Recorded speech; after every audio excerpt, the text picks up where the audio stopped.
తాకట్టులో ఉన్న బంగారాన్ని విడిపించి ఆ రోజున్న మార్కెట్ ధర కట్టి మిగిలిన డబ్బును మీకు అందిస్తుంది ఎస్వీఎస్ గోల్డ్. గోల్డ్ కాస్ట్ కూడా అంటే ఒక రోజు ఉన్నట్టు ఇంకో రోజు ఉండదు, కొన్నిసార్లు పెరగొచ్చు, కొన్నిసార్లు తరగొచ్చు.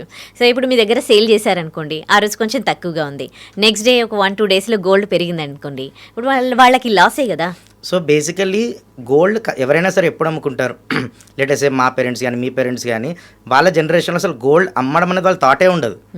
ఎంత కష్టం వచ్చినా ఏం జరిగినా గోల్డ్ అనేది అమ్మరు. But coming to our generation gold అమ్మడం మనకు చాలా సింపుల్ అయిపోయింది. Because we understood that gold is an investment. So మీరు అడిగిన క్వశ్చన్ ఏంటి, కస్టమర్ ఈరోజు గోల్డ్ తక్కువగా అమ్ముకుని రేపు ఎక్కువగా అమ్ముకుని రేపు రేట్ పెరిగింది అనుకుంటే వాళ్ళకి లాస్ అవుతారు. కానీ ఫస్ట్ ఆఫ్ ఆల్ కొన్న సేమ్ మంత్ కానీ సేమ్ వీక్ కానీ ఎవరు అమ్మరు. సో రైట్, ఎప్పుడుదో ఓల్డ్ గోల్డ్ అది ఎక్స్చేంజ్లోనో దేంట్లోనో లేకపోతే ఇప్పుడు అవసరం ఉండి అమ్ముతారు. ఎమర్జెన్సీ ఉన్నప్పుడు గోల్డ్ అమ్ముతాం కానీ ఎక్కువ రేట్ వస్తుందని చెప్పి ఎవరు గోల్డ్ అమ్మరు. This is one thing we need to understand. Gold పెరుగుతుంది తగ్గుతుంది, ఆబ్వియస్లీ ఇది డైలీ మార్కెట్. ఇది 6 months బ్యాక్ ఉన్న రేట్ ఇప్పుడు లేదు. అంటే 6 months బ్యాక్ అమ్ముకున్న వాళ్ళు అప్పుడు వాళ్ళకి మెడికల్ ఎమర్జెన్సీస్ ఉండొచ్చు, ఇన్వెస్ట్మెంట్ ఉండొచ్చు, వాళ్ళ పిల్లల ఎడ్యుకేషన్ పర్పస్ ఉండొచ్చు. So definitely year on year gold rate increase అవుతూ ఉంటుంది. సో 10 years తర్వాత మేబీ 30,000 ఉండొచ్చు పర్ గ్రామ్ అని చెప్పి ఈరోజు మన ఎమర్జెన్సీస్ని స్టడీస్ని వాటన్నిటిని పోస్ట్పోన్ చేసుకుని ఇట్స్ నాట్ వ్యాలిడ్ పాయింట్. ఎందుకు మీరు ఆన్లైన్ పే చేస్తున్నారు, క్యాష్ ఎందుకు ఇవ్వట్లేదు? So cash is not legal, right? Cash is not at all legal.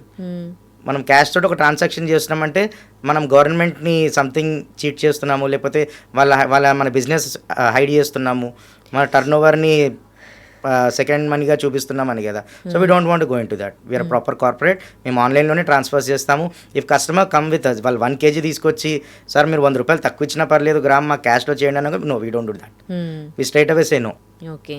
So కస్టమర్స్తో మీరు ఎట్లాంటి రిలేషన్ మెయింటైన్ చేస్తారు? సో బేసికల్లీ మేము ఏంటంటే కస్టమర్ని ఒక వెల్ విషర్లా గైడ్ చేస్తాం.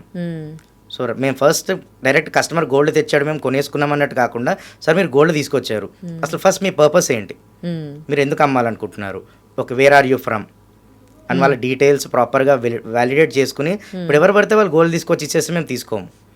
మేము వాళ్ళని ప్రాపర్గా వ్యాలిడేట్ చేసి వాళ్ళ డాక్యుమెంట్స్ అన్ని వెరిఫికేషన్ చేసుకుని ఇఫ్ రిక్వైర్డ్ మనం వాళ్ళ ఫ్యామిలీ కన్ఫర్మేషన్ కూడా తీసుకుంటాం.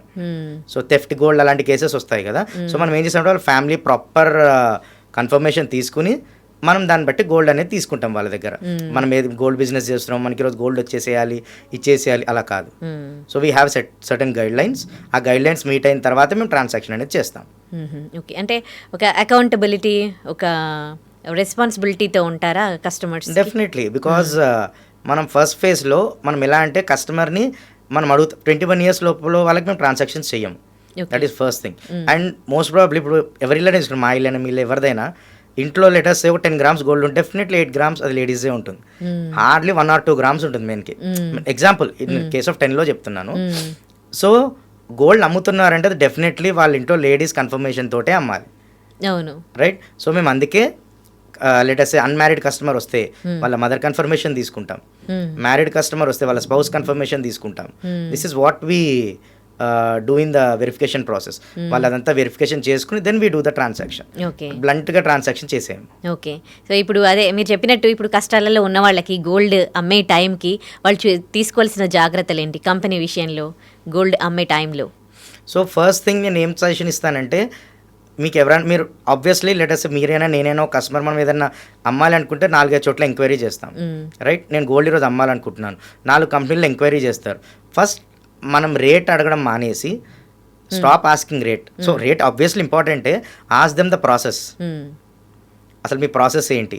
ఏం లేదు సార్, మీరు జస్ట్ మేము మీ దగ్గరకు వస్తాము, గోల్డ్ చూస్తాము, మీకు డబ్బులు ఇస్తాము, వెళ్ళిపోతాం. అలా కాదు. మా ఆర్నమెంట్లో స్టోన్స్ ఉన్నాయి, స్టోన్ వెయిట్ మీరు ఎలా చూపుతారు?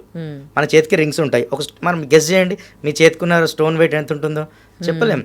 అది ఎవరికో వాళ్ళ ఫోటో పంపిస్తారు, వాళ్ళ ఫోటో చూసి చెప్తారు ఈ స్టోన్ 5 grams ఉంటుంది, ఈ స్టోన్ 3 grams ఉంటుంది. యాక్చువల్గా అది ఎంత ఉంటుందో మనకు తెలియదు. అది ఈవెన్ దాంట్లో ఎక్స్పర్ట్స్ కూడా ఎగ్జాక్ట్గా చెప్పలేరు. They will also give you some rough figure only.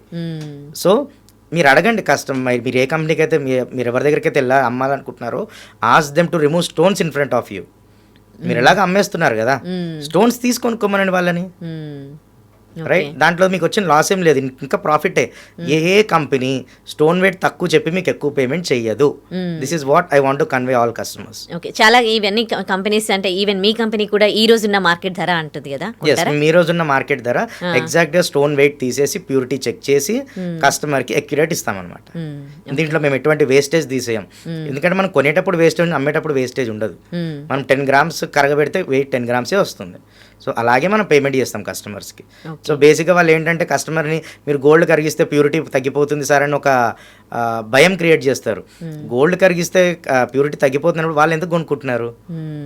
వేరే కాంపిటీటర్స్ గోల్డ్ కరిగిస్తే ప్యూరిటీ తగ్గిపోతుంది అంటున్నప్పుడు వాళ్ళు కూడా కొనుక్కోకూడదు కదా. This is not a charity trust, right? So this point customer should understand.